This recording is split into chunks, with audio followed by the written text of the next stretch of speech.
Hey everybody, welcome back to the Why Not RV podcast. If this is your first time watching, I'm Chris, your host, and I have a small YouTube channel called Why Not RV over on YouTube where I do a lot of educational type of videos. That's pretty much all I'm doing, is trying to help others learn more and make less mistakes while RVing. We cover solar, batteries, installs, diagnosing, everyday problems and fixes, upgrades and repairs. I mean, you name it, it's on the channel. Now in this week's episode, we're going to do a little introduction to RVing. Now, what that means is we're going to go over several things. We're going to start with the definition of RVing, which I'm going to read right to you, okay? So RVing is short for recreational vehicle traveling. It's the activity of using a recreational vehicle for travel, leisure, and camping.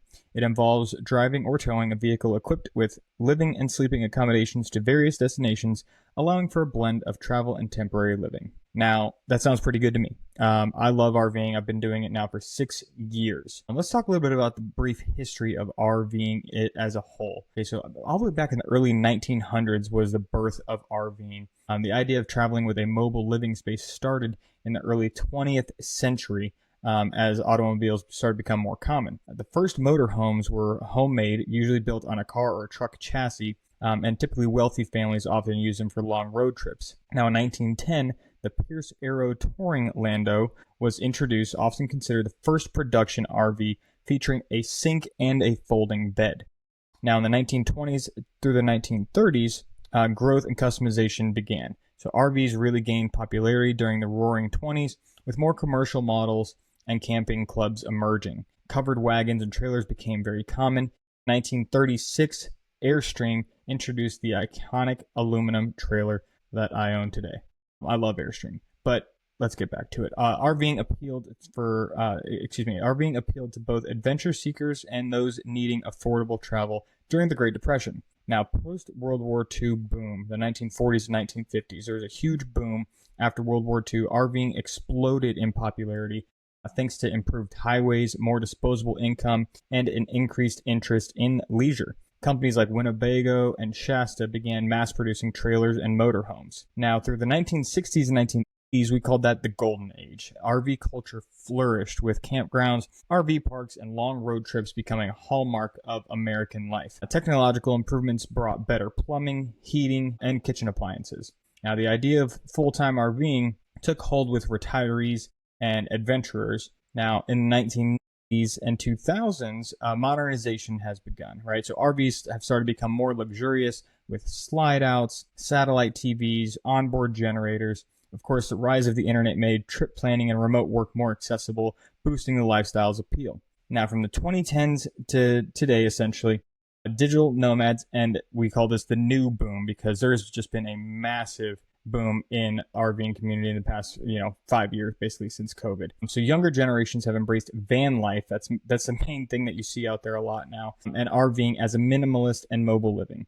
Of course, the pandemic caused a massive surge in RV sales back in 2020 as people sought safer ways to travel and work remotely. Today's RVs range from tiny teardrop trailers to luxury motorhomes with all sorts of solar power, Wi-Fi, and smart tech. Let's talk a little bit about the different types of RVs, okay? So there's 3 main types, right? You have motorhomes, travel trailers, and fifth wheels, and then you have vans. I hate those balloons. That bothers me every time my computer does balloons, just because I make some kind of face. There it is. Look at, now we're getting fireworks. It's not for me, but I don't know if I can figure out how to turn that off.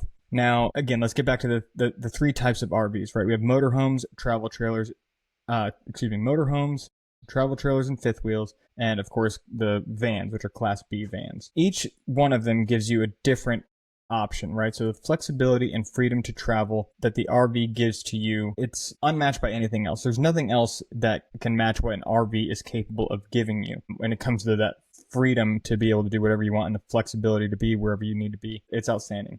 Now, cost effectiveness compared to traditional travel depends on how you do it. So RVing, you can save a ton of money or you can spend a ton more money than if you were to just fly somewhere and rent a hotel. In terms of like weekend travel or week travel, whatever the case is, you can save a lot of money or you can spend a lot more money. It's up to you how you do it. So I can't really go too far into the cost effectiveness because it's so situational based on your travel needs, your RV, your truck, what you already own, what your other current financial situation is. I mean, what you're doing with it on the road. Are you working from it? There's just too much to it. Now, the RVing community has a large social aspect. Every time you come into a campground, other RVers are always willing to help out, say hi to you, sit around a bonfire. People share drinks and share food all the time. Now, but that's not to say that that is an expected thing or something that has to happen, right? Some people take that and say, well, I'm a little more introverted. I don't really like that. Maybe RVing is not for me. No, it's still for you. You can be just in your camper alone or outside, in your own little space all alone. No one's going to bother you, okay? But people are just generally friendly, and they just want to talk about their RV or your RV, your travels, what's going on. But it doesn't really take much to just be made aware that you just want to be left alone and to your own stuff, and people don't bother you. So it's not like it's shoved down your throat, but the community is there for you if and when you need them. Let's talk about some RVing basics. So campground etiquette and tips. When you are pulling into a campground, the goal is to get parked as quickly and efficiently as possible, as also keeping number one in mind, which is safety of you, your trailer, and those trailers and RVs around you. The last thing someone wants is for someone to rush getting into an RV site and damage their own trailer, someone else's trailer, whatever have you. So that's always number one. Now, once you're parked at an RV, turn your lights off, people, okay? I mean, the blue cap lights on the front, right at dusk, no problem. But past I'll say 9 o'clock's okay typically, but past 10 o'clock typically, unless it's a weekend, and even then, it's just common courtesy. Sometimes those lights on the outside of your campers are blaring right into someone's windows, and unless they went through some extreme measures on the inside of their camper to black out the windows, those lights are usually coming right in, peering in through the sides of their blinds, affecting their room. Now their room has a blue glow thanks to your nose cap. And, it's just common courtesy to turn that type of thing off just shortly after dusk. It's okay, like I said, if you want to have it on until after sunset, just by a little bit, maybe 9 or 10 o'clock at best. But turn that stuff off. Generators, again, with campground. Now, typically you're at a campground, you're hooked up to full power. However, if you lose power and you want to run your generator and it's midday, feel free. That's typically not a problem. Now, if it's 2 a.m. and you lose power, if everyone starts running their generators at 2 a.m., it's going to get real loud in that campground real fast. Hopefully, you can just crack your windows open, put on your ceiling fans, and in the morning, you can run the generator. Now, if it's not a case for you, if that's not an option, you have to run your generator due to medical reasons or whatever, that's okay. It's understandable. Maybe even the next day when you go out and about and you're talking to other campers about the night before and how you lost power and stuff, just say, yeah, we have a CPAP machine. We have to have power overnight. I'm so sorry about my generator if it was bothering you. It's just part of it. Now, with that in mind, silent power. That's why I love having my massive battery bank in my Airstream, because it creates silent power 24/7. So if I lose power in the middle of the night, I don't even know it. My batteries just immediately take over and everything stays running, air conditioning included. And that's for another episode. So let's move on a little bit. So let's talk a little bit about planning your route and finding campgrounds. I use a program called RV Trip Wizard. I think RV Life bought them, or vice versa. And so it's all integrated with the RV Life app. But RV Trip Wizard it's an amazing program. It's super, super simple to use. You can be as simple as drag and drop. You can type in, what you're looking for, searching around Hershey, Pennsylvania. Boom, it shows you all the campgrounds right there. You can just zoom in and out on the map. Now, Harvest Hosts and Boondockers Welcome is integrated into that, so you can see all the Harvest Hosts right on there. It's an outstanding program. And then once you add that, you add how many nights you're staying there, you can add the cost, you can add the reservation number, you can add if you put deposit down or you didn't put a deposit down and how much balance is owed. You can put all these notes in there. And then now on your app, the RV Life app, it shows all that information. So when you're on the road, you're not having to pull up your computer, figure out what's going on, figure out the next stop. It's all right there in your phone. Super, super ready to go. And again, the GPS within RV Life is an RV GPS. You put in your RV's dimensions in there: height, width, length, weight, carrying propane, which most people are, but some people don't, and some people turn it off when they're driving. And it'll route you accordingly. It'll avoid the bridges that are under for your weight rating. It'll avoid tunnels if you're height or you're carrying propane. It'll avoid underpasses, overpasses if you're going under them for your height. It's great. I've used it for almost 6 years now.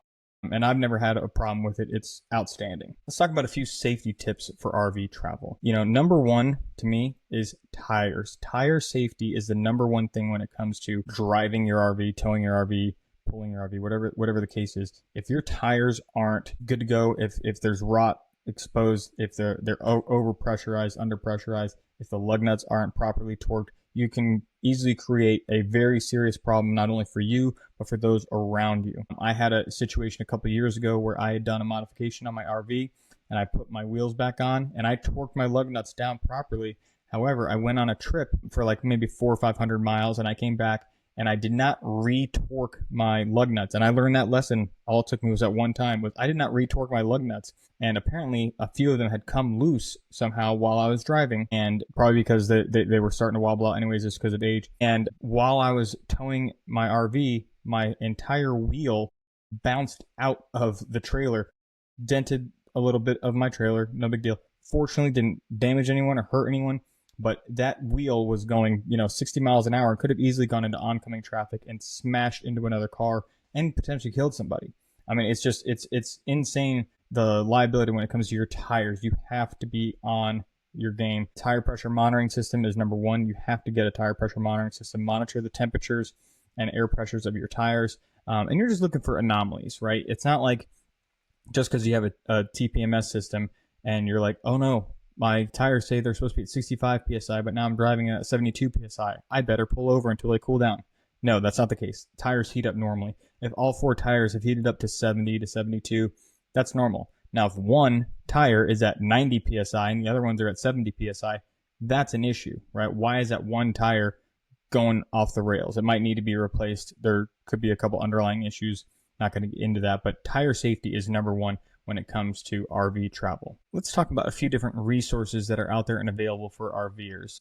Of course, you have some actual travel assistance apps such as like Good Sam Travel, AAA. Of course, Google Maps and Apple Maps are going to help you, but they're not built for RVs. RV Life is probably one of the best ones in terms of like an app that's right on your phone that you can punch in yourself. And there's other apps out there as well that do the same thing, like Truck Maps. Another really good app to download is called Allstays, ALLSTAYS, Allstays, because right on there you can look at where all the different truck stops are at, where rest stops are at, where Cracker Barrels are at, where Walmarts are at, all along your route. You can zoom in, zoom out, see where you're going, punch in your route and see what's along your route. That way you can plan out stops along the way, whether it's just to pull over, at rest areas, if it's to refuel, if it's to take a little nap or to actually sleep somewhere overnight, like a Cracker Barrel. That's the number one app I use probably when I'm going down the road, because I usually just travel until I get tired, and then I pull over at like a Cracker Barrel or a Walmart and go to sleep. So that Allstays app is an outstanding app.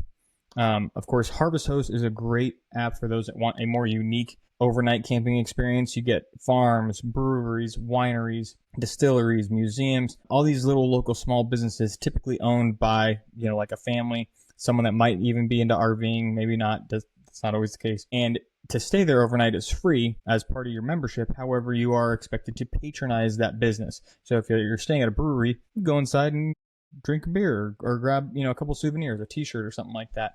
If you're at farms, typically they all have stuff for sale, whether that's, eggs or meat.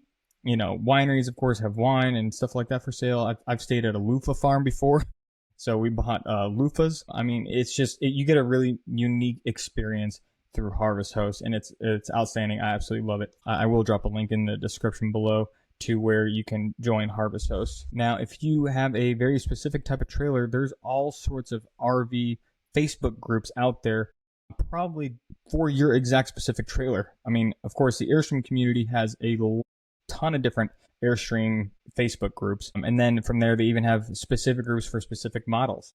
And it's the same thing in other brands, like they have Heartland Big Country owners, Keystone Montana owners group, Tiffin Phaeton owners. They're all out there. You just got to look them up on Facebook.